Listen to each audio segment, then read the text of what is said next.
오늘 소개해드릴 사연은 한국에서 돌아온 남편의 달라진 모습 때문에 충격을 받았다는 미국 여성의 경험담입니다. 안녕하세요. 저는 미국인 리디아예요. 족은 우리 인생에서 가장 소중하고 중요한 존재입니다.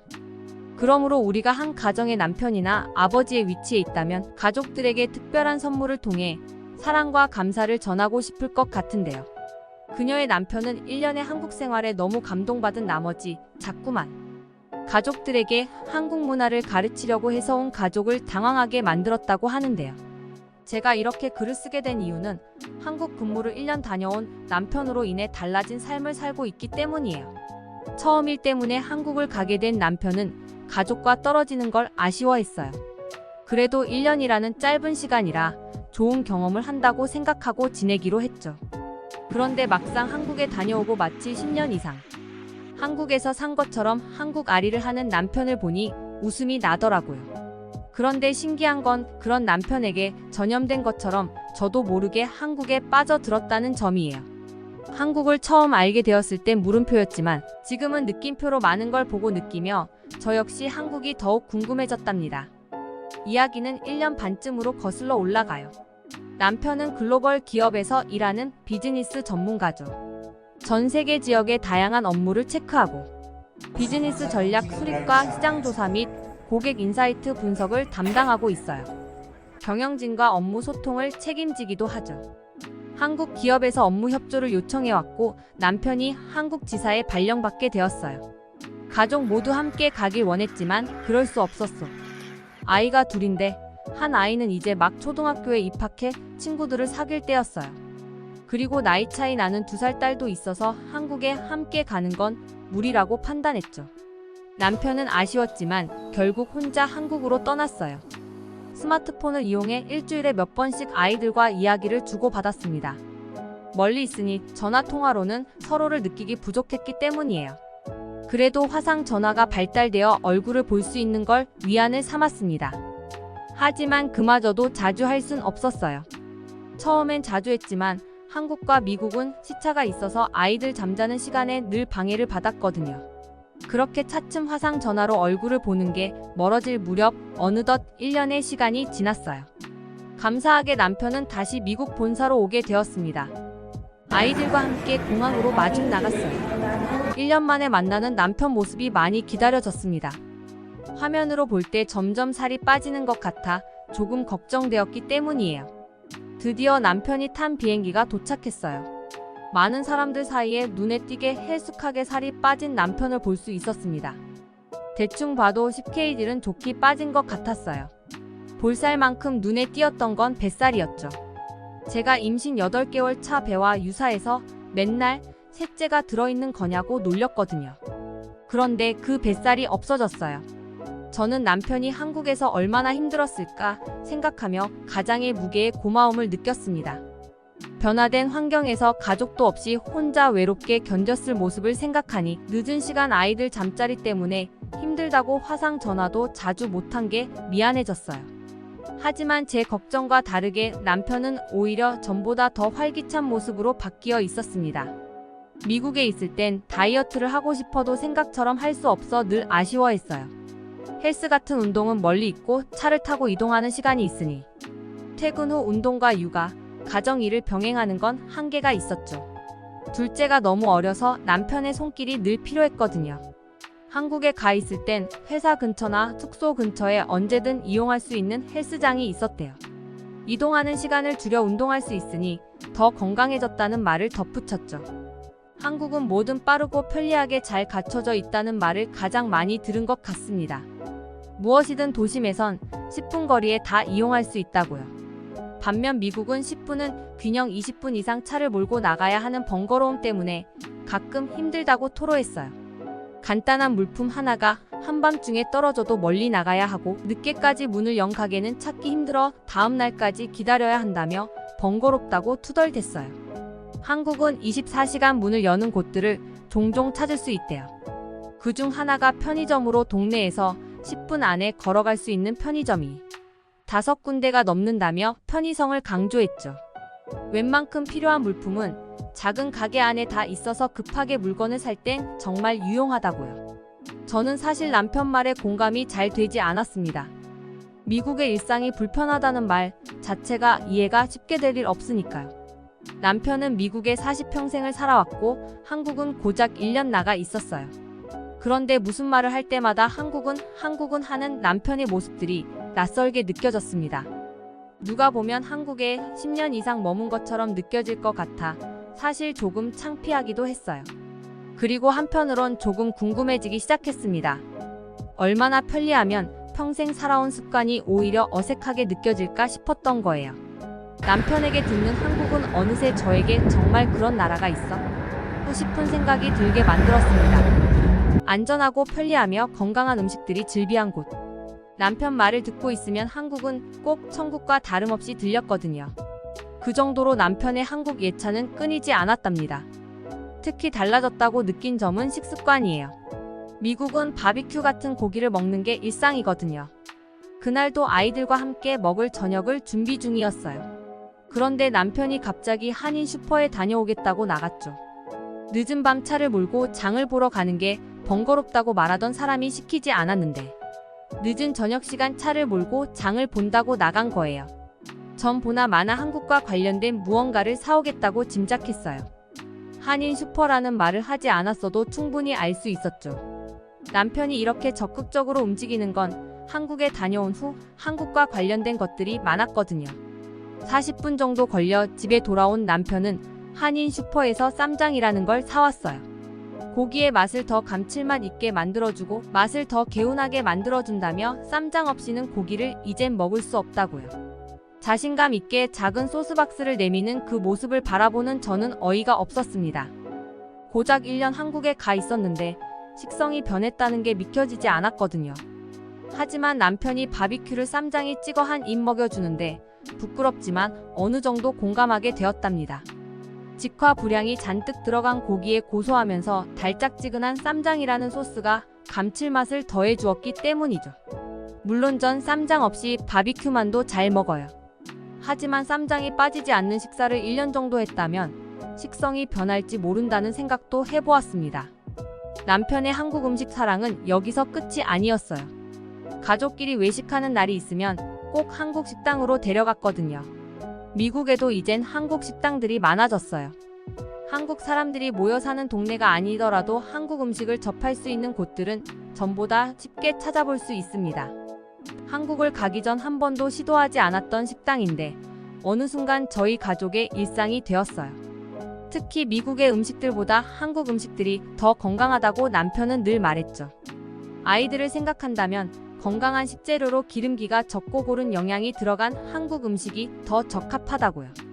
저는 아무런 대꾸도 할 수 없었습니다. 우선 남편이 한국을 다녀와 건강한 식습관에 대한 관심이 커졌고 아이들의 건강까지 생각하며 육아에 대한 참여도가 자연스레 늘었기 때문이에요. 아마 엄마들이라면 공감하실 것 같아요. 남편이 이렇게 변하는데 싫다고 할 사람은 많지 않으니까요. 저 역시도 그렇고요. 그래서 남편이 한국 식당으로 외식 메뉴를 정할 때면 저 역시 거부감 없이 함께 하게 되었습니다. 식사를 할 때마다 한국에 머문 1년으로 인해 건강해질 수밖에 없던 이유들을 설명했어요. 맵기 고른 영양과 낮은 칼로리 음식을 섭취하고 퇴근 후 꾸준한 운동을 하니 살은 빠지고 더 건강해졌다고 말입니다. 가족이 함께 지내면서 한국의 생활처럼 자주 운동은 못하겠지만 아이들과 동네를 거닐고 건강한 음식을 먹는 것만으로도 충분히 유지할 수 있을 것 같다는 말을 자주 했어요. 눈치채셨겠지만 여기서 남편이 말하는 건강한 음식은 당연히 한국 음식을 말했고요.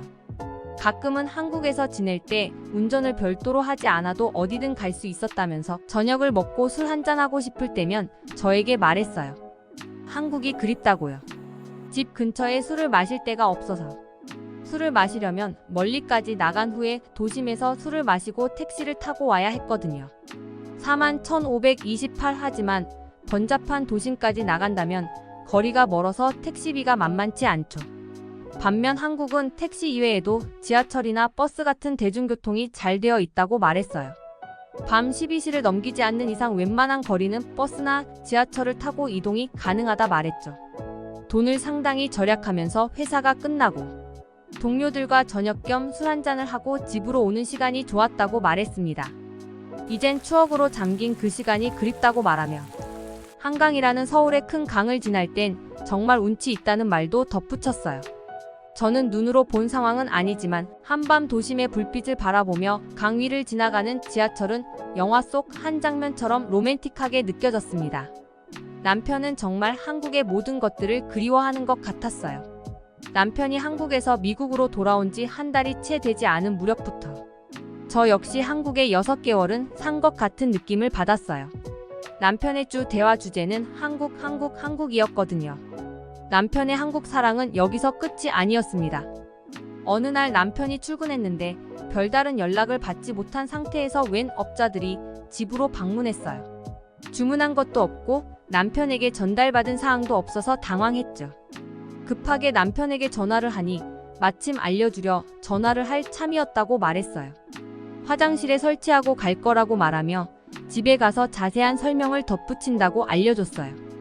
화장실 리모델링을 한 지 얼마 안 된 상태라 당황했어요. 남편이 한국에 가 있는 동안 화장실이 너무 낡고 오래되어 수리했기 때문이죠. 전 남편에게 그 사실을 말하며 불필요한 수리를 하지 않아도 된다고 만류했어요.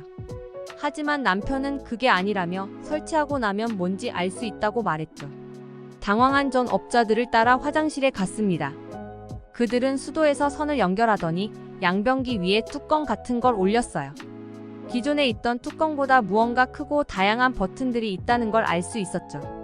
설치를 마친 업자들이 저에게 사용법을 설명해줬어요. 비데라는 것이고 화장실에서 볼일을 본 이후 깔끔하게 뒤처리를 해주는 제품이라고 알려줬습니다. 저는 처음 보는 제품에 당황했어요. 볼일을 보고 앉은 상태에서 물로 닦는다고? 이해가 잘 되지 않았죠. 그리고 이런 제품들을 왜 사용하는지 알 수 없었어요. 남편이 퇴근하길 기다렸습니다. 남편이 집에 오자마자 물었어요. 대체 왜 필요한지 말입니다. 남편은 사용해 본다면 그 진가를 알 수 있을 거라고 저에게 말했어요. 100마디 말보다 딱 한 번 사용해 보는 게 더 나은 제품이라고 말이죠. 그 어떤 말보다 자기 역시 한국에서 딱 한 번 사용해 보고 필요성을 절실하게 공감했다고 말했습니다. 사실 처음 일주일간 저는 비데를 사용하지 않았어요. 뭐랄까 민망하고 두려웠기 때문이죠. 그러던 어느 날 화장실 밖에서 엄마를 찾는 둘째 때문에 급하게 양변기에서 일어나려 몸을 움직이다 비데 버튼을 누르게 되었습니다. 물은 나오고 자리를 일어설 수 없었죠. 핑계일 수 있는데 작동하는 비데에 앉아 있으니 궁금하기도 했습니다. 의도하지 않게 처음으로 사용해 본 셈이에요. 그리고 낯선 느낌에 당혹스러웠어요. 좋다 혹은 싫다 같은 두 가지로 구분하긴 애매모호한 느낌을 받았거든요. 하지만 사용을 마치고 났을 땐 확실히 화장지를 사용하는 것보다 훨씬 청결하고 편리하다는 말에 동의할 수 있었습니다. 왜 남편이 굳이 업자까지 부르며 비데를 설치하려 했는지 그 이유를 조금이나마 이해할 수 있게 되었죠. 아직 비데를 사용해 보지 않으셨다면 꼭 한 번은 사용해 보라고 말해주고 싶어요. 저 역시도 남편처럼 비데 예찰론자가 되었기 때문입니다. 특히 초등학교 큰 애에게 꼭 필요한 제품이라 확신해요. 아직 아이들은 팔이 어른처럼 길지 않아 뒤처리가 어렵잖아요. 그런데 비데가 있으면 별도로 확인할 필요 없이 청결한 관리가 가능해요. 이렇게 이야기하다 보니 제가 꼭 비데 관련 업자가 된 기분인데 오해 마세요. 제가 전하고 싶은 건 남편의 한국 사랑 중 비데도 포함되었다는 이야기를 전하고 싶은 것 뿐이에요. 여하튼 남편의 한국 사랑은 여기서 끝이 아니었습니다. 한국에서 경험했던 작은 추억까지 놓치지 않고 생각날 때마다 말하는 남편을 보니 저 역시도 한국이 궁금해지기 시작했어요. 어떤 말들은 워낙 많이 들어서 남편의 기억이지만 이젠 저의 기억이 된 것 같은 상황들도 있기 때문이죠.